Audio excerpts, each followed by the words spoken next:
Okay ဒီတယောက်လေးကမေးထားတယ်ဒီချက်ဒီ rage bait ဆိုတဲ့စကားလုံးလေးကဘာကိုပြောတာလဲတဲ့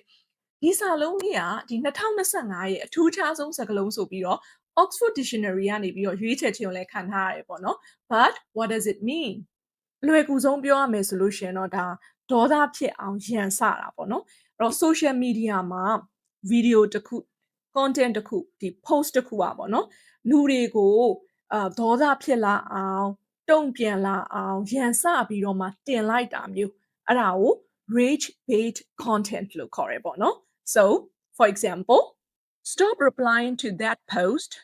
it's just rage bait designed to get clicks ဒီ post ကိုသွားပြီးတော့ဒါ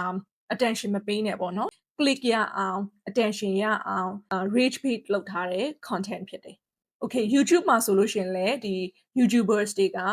လူတွေရဲ့ attention ရအောင်ပေါ့နော် rage bait titles မျိုးတွေနဲ့ video တွေကိုလုပ်လို့ရှိရပေါ့ Many YouTubers use rage bait titles to trick people into watching their videos. So, what about you? Have you ever reacted to any rage bait post? Okay, go on the rage bait လောက်ထားတဲ့ post တွေကို reaction ပေးဘူးလား comment လုပ်ဘူးလား share ဘူးလား All right, comment below.